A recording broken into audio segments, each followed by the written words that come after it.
जय सोमनाथ। जय सोमनाथ। जय सोमनाथ।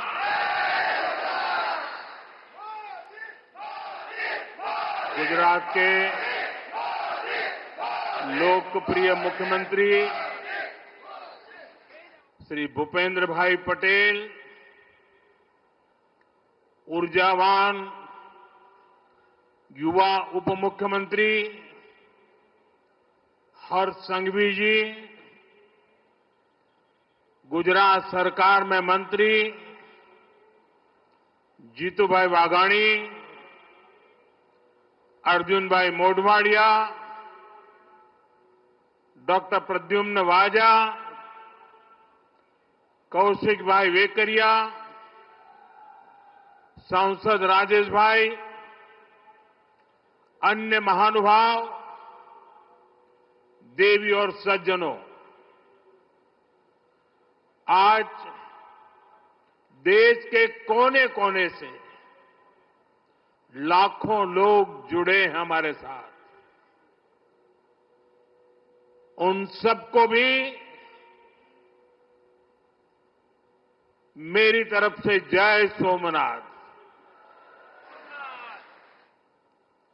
साथियों, ये समय अद्भुत है,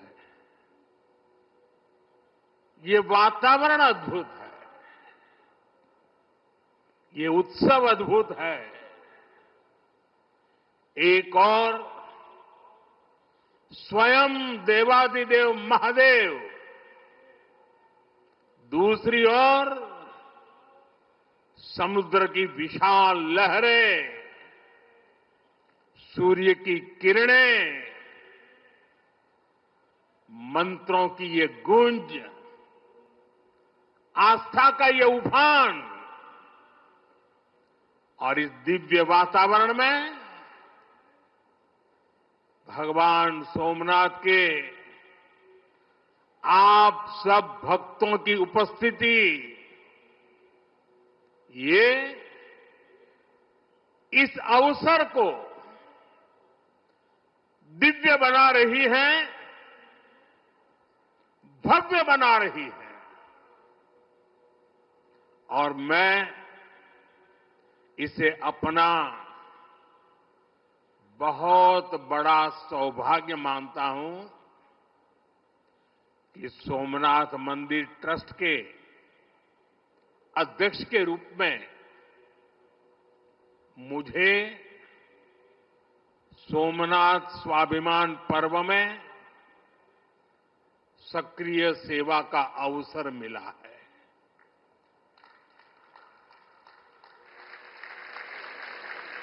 ये पीछे से कुछ और आवाज चल रही है भाई, इसे बंद किया जाए।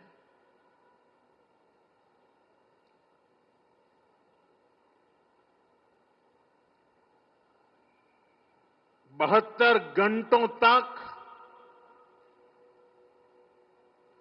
अनवरत ओमकार का नाद, 72 घंटों का अनवरत मंत्रोच्चार। और मैंने देखा कल शाम को 1000 ड्रोन्स द्वारा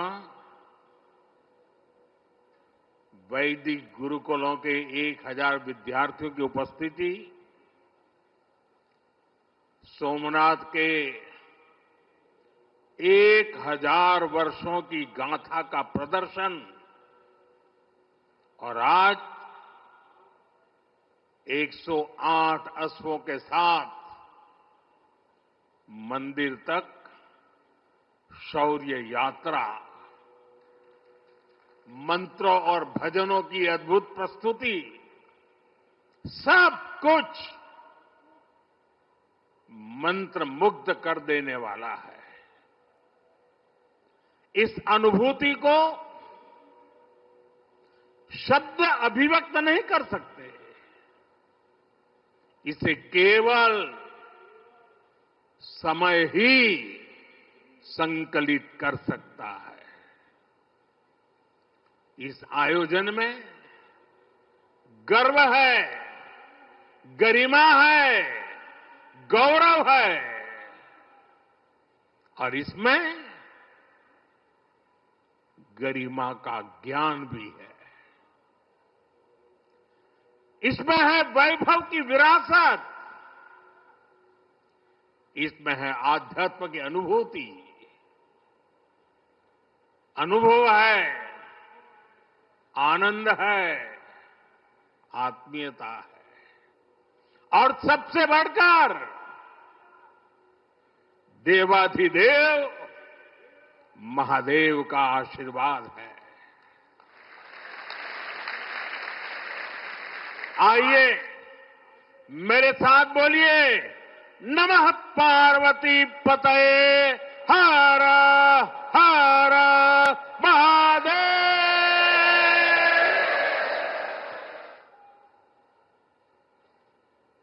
साथियों, आज जब मैं आपसे बात कर रहा हूं तो मन में बार बार ये प्रश्न आ रहा है कि ठीक 1000 साल पहले ठीक इसी जगह पर जहां आप बैठे हैं क्या माहौल रहा होगा। आप जो यहां उपस्थित हैं उनके पुरखों ने, आपके पुरखों ने, हमारे पुरखों ने जान की बाजी लगा दी थी अपनी आस्था के लिए, अपने विश्वास के लिए, अपने महादेव के लिए। उन्होंने अपना सब कुछ न्योछावर कर दिया। 1000 साल पहले तब वो आतताई सोच रहे थे कि हमें जीत लिया, लेकिन आज 1000 साल बाद भी सोमनाथ महादेव के मंदिर पर फहरा रही ध्वजा पूरी सृष्टि का आह्वान कर रही है कि हिंदुस्तान की शक्ति क्या है, उसका सामर्थ्य क्या है। प्रभास पाटन तीर की इस मिट्टी का कण कण शौर्य, पराक्रम और वीरता का साक्षी है। सोमनाथ के इस स्वरूप के लिए कितने ही शिव भक्तों ने, संस्कृति के उपासकों ने,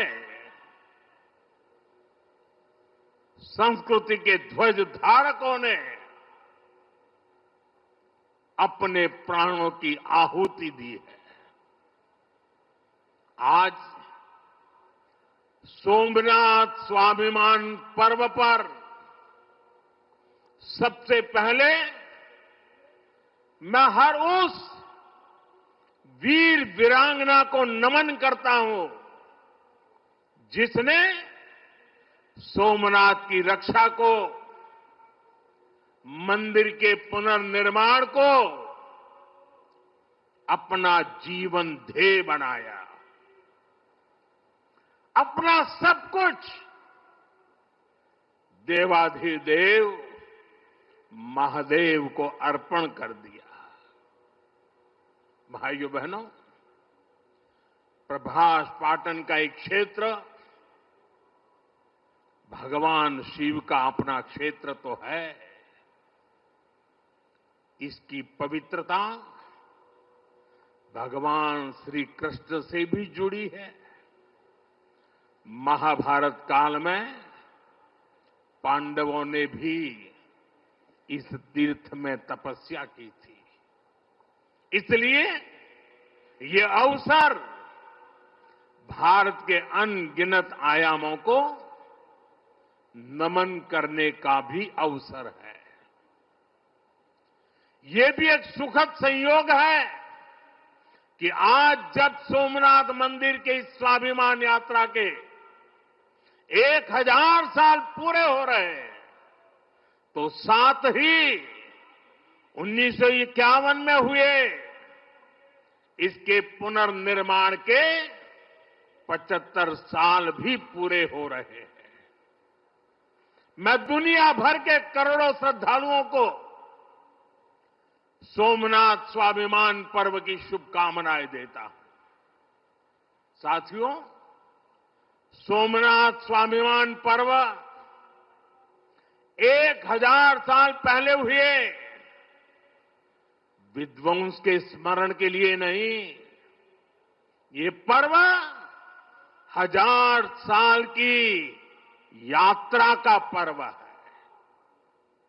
साथ ही ये हमारे भारत के अस्तित्व और अभिमान का पर्व है, क्योंकि हमें हर कदम पर, हर मुकाम पर सोमनाथ और भारत में अनोखी समानताएं दिखती है।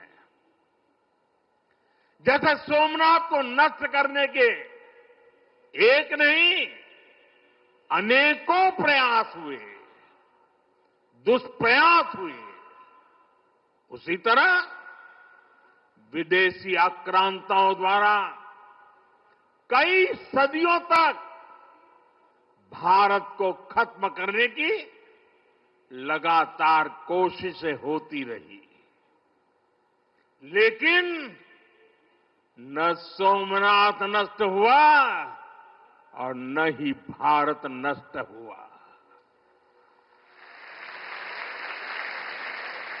क्योंकि भारत और भारत की आस्था के केंद्र एक दूसरे में समाये हुए हैं। साथियों, आप उस इतिहास के बारे में कल्पना करिए। आज से 1000 साल पहले सन 1026 में सबसे पहले गजनी ने सोमनाथ मंदिर को तोड़ा। उसे लगा उसने सोमनाथ का वजूद मिटा दिया, लेकिन कुछ वर्षों के भीतर भीतर सोमनाथ का पुनर्निर्माण हो चुका था। 12वीं शताब्दी में राजा कुमारपाल ने मंदिर का भव्य जीर्णोद्धार करा दिया था, लेकिन 13वीं शताब्दी के अंत में अलाउद्दीन खिलजी ने सोमनाथ पर फिर आक्रमण का दुस्साहस कर दिया। कहते हैं जालोर के रावल ने खिमजी सेनाओं से जमकर लोहा लिया। इसके बाद 14वीं शताब्दी की शुरुआत में जूनागढ़ के राजा द्वारा फिर से सोमनाथ की प्रतिष्ठा संपन्न कर दी गई। 14वीं शताब्दी के आखिरी वर्षों में मुजफ्फर खान ने सोमनाथ पर फिर हमला किया। वो हमला भी नाकाम रहा। 15वीं शताब्दी में सुल्तान अहमद शाह ने सोमनाथ मंदिर को दूषित करने की कोशिश की और इसी शताब्दी में उसके पोते सुल्तान महमूद बेगड़ा ने सोमनाथ पर आक्रमण कर मंदिर को मस्जिद बनाने की कोशिश की, लेकिन महादेव के भक्तों के प्रयासों से मंदिर पुनः जीवंत हो उठा। 17वीं 18वीं शताब्दी में औरंगजेब का दौर आया। उसने सोमनाथ मंदिर को अपवित्र किया, सोमनाथ को फिर मस्जिद बनाने की कोशिश की। उसके बाद भी अहल्याबाई होलकर ने नए मंदिर की स्थापना कर सोमनाथ को एक बार फिर साकार कर दिया।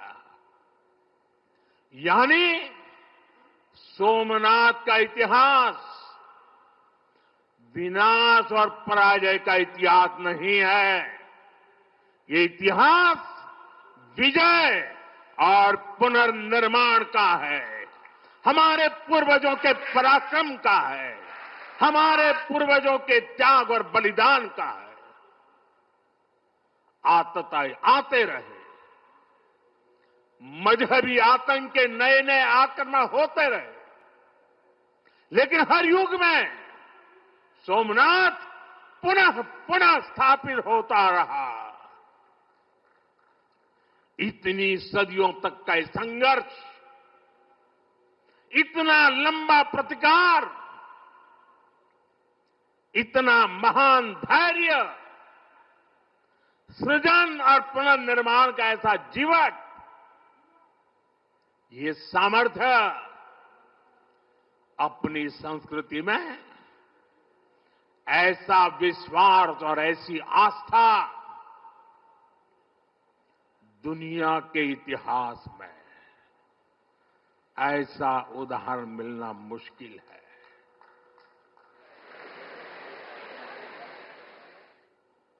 जरा મને જવાબ આપજો પહેલા। આપણે આપણા પૂર્વજોના પરાક્રમનું પુણ્ય સ્મરણ કરવું જોઈએ કે ના કરવું જોઈએ? આપણા પૂર્વજોએ કરેલા પરાક્રમમાંથી પ્રેરણા લેવી જોઈએ કે નહીં લેવી જોઈએ? એવો કોઈ દીકરો હોય, એવા કોઈ સંતાન હોય કે જે પોતાના પૂર્વજોને ભૂલવા માટેના નાટક કરે? भाइयों बहनों, जब गजनी से लेकर औरंगजेब तक तमाम आक्रांता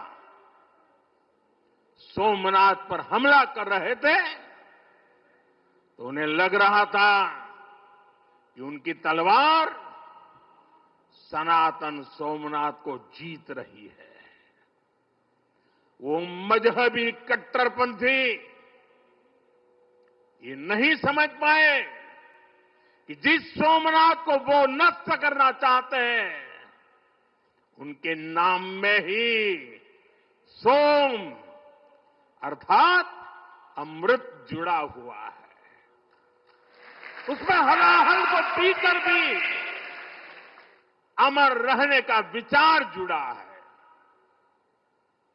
उसके भीतर सदा शिव महादेव के रूप में वो चैतन्य शक्ति प्रतिष्ठित है, जो कल्याण कारक भी है और प्रचंड तांडव शिव ये शक्ति का स्रोत भी है। भाइयों बहनों, सोमनाथ में विराजमान महादेव, उनका एक नाम मृत्युंजय भी है।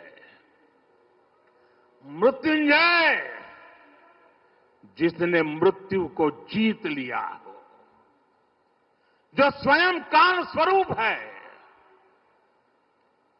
यतो जायते पाल्यते येन विश्वम तमीस भजे लियते यत्र विश्वम। अर्थात ये सृष्टि उन्हीं से उत्पन्न होती है, उन्हीं में लय हो जाती है। हम मानते हैं त्वमेको जगत व्यापको विश्व रूप, यानी शिव पूरे जगत में व्याप्त है।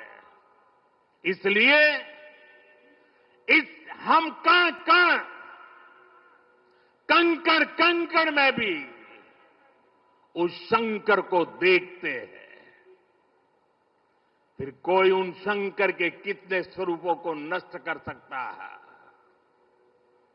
हम तो वो लोग हैं जो जीव में भी शिव को देखते हैं। उनसे हमारी आस्था को कोई कैसे डिगा सकता था। और साथियों, ये समय चक्र है कि सोमनाथ को ध्वस्त करने की मंशा लेकर आए मजहबी आतताई आज इतिहास के कुछ पन्नों में सिमट कर रह गए हैं। और सोमनाथ मंदिर उसी विशाल समंदर के किनारे गगनचुंबी धर्म ध्वजा को थामे खड़ा है। सोमनाथ का ये शिखर मानो उद्घोष कर रहा है, चंद्रशेखरम आश्रय मम किम करिष्यति वै यमः। अर्थात मैं चंद्रशेखर शिव पर आश्रित हूं, काल भी मेरा क्या कर लेगा। साथियों, सोमनाथ स्वाभिमान पर्व इतिहास के गौरव का पर्व तो है ही, ये कालातीत यात्रा को भविष्य के लिए जीवंत बनाने का माध्यम भी है। हमें इस अवसर को अपने अस्तित्व और पहचान को सशक्त करने के लिए उपयोग करना है। आप भी देखते हैं, अगर कहीं किसी देश के पास कुछ 100 साल पुरानी विरासत होती है, वो देश उसे अपनी पहचान बनाकर दुनिया के सामने प्रस्तुत करता है। वहीं भारत के पास सोमनाथ जैसे हजारों साल पुराने पुण्य स्थान है। ये स्थान हमारे सामर्थ्य, प्रतिरोध और परंपरा के पर्याय रहे। लेकिन दुर्भाग्य से आजादी के बाद गुलामी की मानसिकता वाले लोगों ने उनसे पल्ला झाड़ने की कोशिश की। उस इतिहास को भुलाने के कुत्सित प्रयास हुए। हम जानते हैं, सोमनाथ की रक्षा के लिए देश ने कैसे कैसे बलिदान दिए थे। रावल कन्नड़े जैसे शासकों के प्रयास, वीर हमीर जी गोहिल का पराक्रम, बेगड़ा भील का शौर्य, ऐसे कितने ही नायकों का इतिहास सोमनाथ मंदिर से जुड़ा है। लेकिन दुर्भाग्य से इन्हें कभी उतना महत्व नहीं दिया गया। बल्कि आक्रमण के इतिहास को भी कुछ इतिहासकारों और राजनेताओं द्वारा व्हाइट वॉश करने की कोशिश की गई। मजहबी उन्माद की मानसिकता को केवल साधारण लूट बताकर ढंकने के लिए किताबें लिखी गई। सोमनाथ मंदिर एक बार नहीं, बार बार तोड़ा गया। अगर सोमनाथ पर आक्रमण केवल आर्थिक लूट के लिए हुए होते तो 1000 साल पूर्व पहली बड़ी लूट के बाद रुक गए होते। लेकिन ऐसा नहीं हुआ। सोमनाथ के पवित्र विग्रह को तोड़ा गया। बार बार मंदिर का स्वरूप बदलने की कोशिश हुई और हमें पढ़ाया गया कि सोमनाथ को लूट के लिए तोड़ा गया था। नफरत, अत्याचार और आतंक का असली क्रूर इतिहास हमसे छिपाया गया। साथियों, हमने धर्म के प्रति ईमानदार कोई भी व्यक्ति ऐसी कट्टरपंथी सोच का समर्थन नहीं करेगा। लेकिन तुष्टीकरण के ठेकेदारों ने हमेशा इस कट्टरपंथी सोच के आगे घुटने टेके। जब भारत गुलामी की बेड़ियों से मुक्त हुआ, जब सरदार वल्लभ भाई पटेल ने सोमनाथ के पुनर्निर्माण की शपथ ली, तो उन्हें भी रोकने की कोशिश की गई। 1951 में तत्कालीन राष्ट्रपति डॉक्टर राजेंद्र प्रसाद के यहां आने पर भी आपत्ति जताई गई। उस समय सौराष्ट्र के सर्वाधिक मशहूर हमारे जाम साहब महाराजा दिग्विजय सिंह जी आगे आए थे। भूमि अधिग्रहण से लेकर सुरक्षा व्यवस्था तक उन्होंने राष्ट्रीय गौरव को सबसे ऊपर रखा था।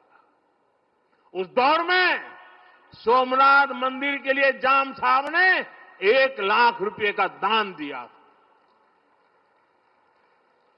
और उन्होंने ट्रस्ट के प्रथम अध्यक्ष के रूप में बड़ी जिम्मेदारी निभाई।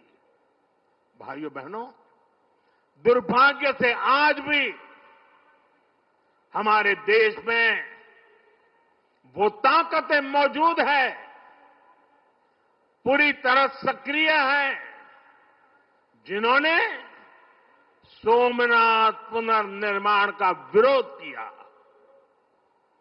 आज तलवारों की जगह दूसरे कुत्सित तरीकों से भारत के खिलाफ षड्यंत्र हो रहे हैं और इसलिए हमें ज्यादा सावधान रहना है।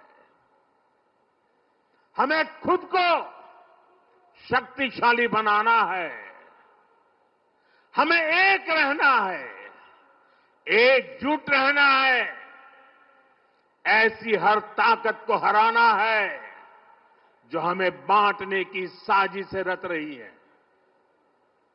साथियों, जब हम अपनी आस्था से जुड़े रहते हैं, अपनी जड़ों से जुड़े रहते हैं, पूरे स्वाभिमान के साथ अपनी विरासत का संरक्षण करते हैं, अपनी विरासत के प्रति सजग रहते हैं, तो हमारी सभ्यता की जड़ें भी मजबूत होती हैं। और इसलिए पिछले 1000 वर्षों की यात्रा हमें अगले 1000 वर्षों के लिए तैयार रहने की प्रेरणा देती है। साथियों, राम मंदिर प्राण प्रतिष्ठा के ऐतिहासिक अवसर पर मैंने भारत के लिए 1000 साल का विराट स्वप्न सामने रखा था। मैंने देव से देश के विजन के साथ आगे बढ़ने की बात कही थी। आज देश का सांस्कृतिक पुनर्जागरण करोड़ों देशवासियों में नया विश्वास भर रहा है। आज हर देशवासी के मन में विकसित भारत को लेकर एक भरोसा है। आज 140 करोड़ भारतीय भविष्य के लक्ष्यों को लेकर संकल्पित है। भारत अपने गौरव को नई बुलंदी देगा। हम गरीबी के खिलाफ अपनी लड़ाई में जीतेंगे। हम विकास की नई ऊंचाइयों को छुएंगे। पहले दुनिया की तीसरी बड़ी अर्थव्यवस्था बनने का लक्ष्य, फिर उसके आगे का सफर, देश अब इसके लिए तैयार हो चुका है और सोमनाथ मंदिर की ऊर्जा हमारे इन संकल्पों को आशीर्वाद दे रही है। साथियों, आज का भारत विरासत से विकास की प्रेरणा लेकर आगे बढ़ रहा है। सोमनाथ में भी विकास भी विरासत भी, ये भावना निरंतर साकार हो रही है। आज एक और सोमनाथ मंदिर का सांस्कृतिक विस्तार, सोमनाथ संस्कृत यूनिवर्सिटी की स्थापना, माधवपुर मेले की लोकप्रियता और उसके रंग, इनसे हमारी विरासत मजबूत हो रही है। गिर लायन के संरक्षण से इस क्षेत्र का प्राकृतिक आकर्षण बढ़ रहा है, तो वहीं प्रभास पाटन क्षेत्र के विकास के नए आयाम भी गढ़े जा रहे हैं। केशोद एयरपोर्ट का विस्तार किया जा रहा है। इससे देश विदेश से श्रद्धालु सीधे सोमनाथ तक पहुंच सकेंगे। अहमदाबाद से वेरावल वंदे भारत ट्रेन की शुरुआत से तीर्थयात्रियों और पर्यटकों का समय कम हुआ है।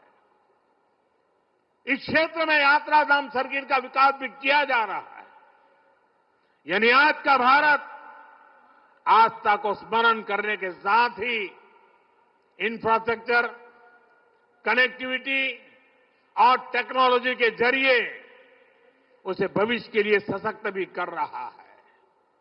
साथियों, हमारी सभ्यता का संदेश कभी किसी को पराजित करने का नहीं रहा, बल्कि जीवन को संतुलन में रखने का रहा है। हमारे यहां आस्था की राह हमें घृणा की तरफ नहीं ले जाती। हमारे यहां शक्ति हमें विनाश करने का अहंकार नहीं देती। सोमनाथ जैसे तीर्थ ने हमें सिखाया है कि सृजन का मार्ग लंबा होता है, लेकिन वही स्थायी होता है, चिरंजीव होता है। तलवार की नोक पर कभी दिलों को नहीं जीता जा सकता। जो सभ्यताएं दूसरों को मिटाकर आगे बढ़ना चाहती हैं, वे स्वयं समय में खो जाती है।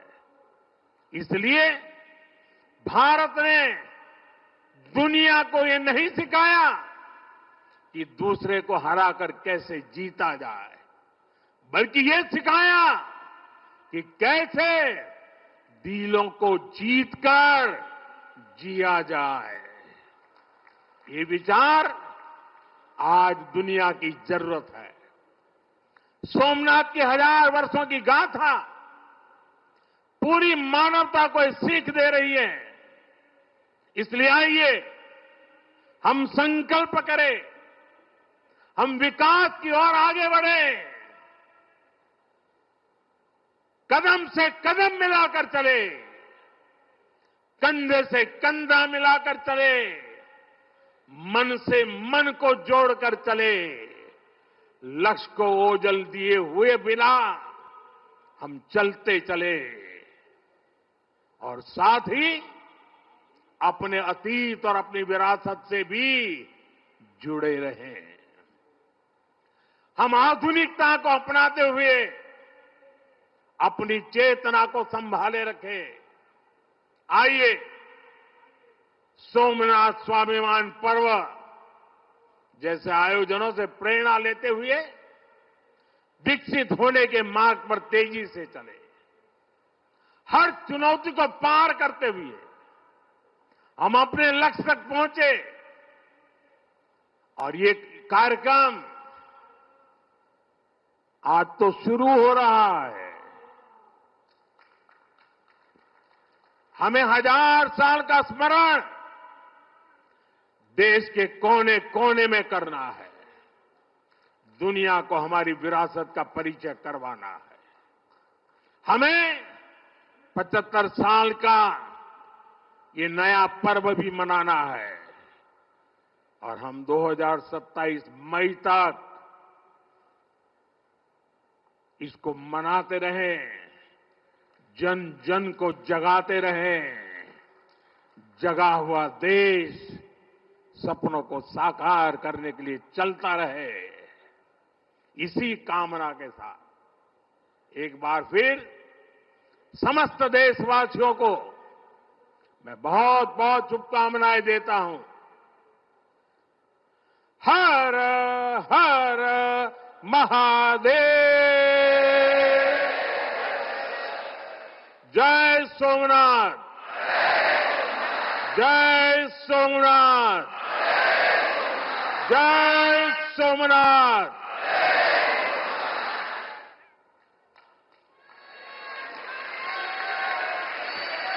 बहुत बहुत धन्यवाद माननीय प्रधानमंत्री जी, आपके इस गौरवशाली अभूतपूर्व भाषण के लिए, आपके ऊर्जावान संबोधन के लिए।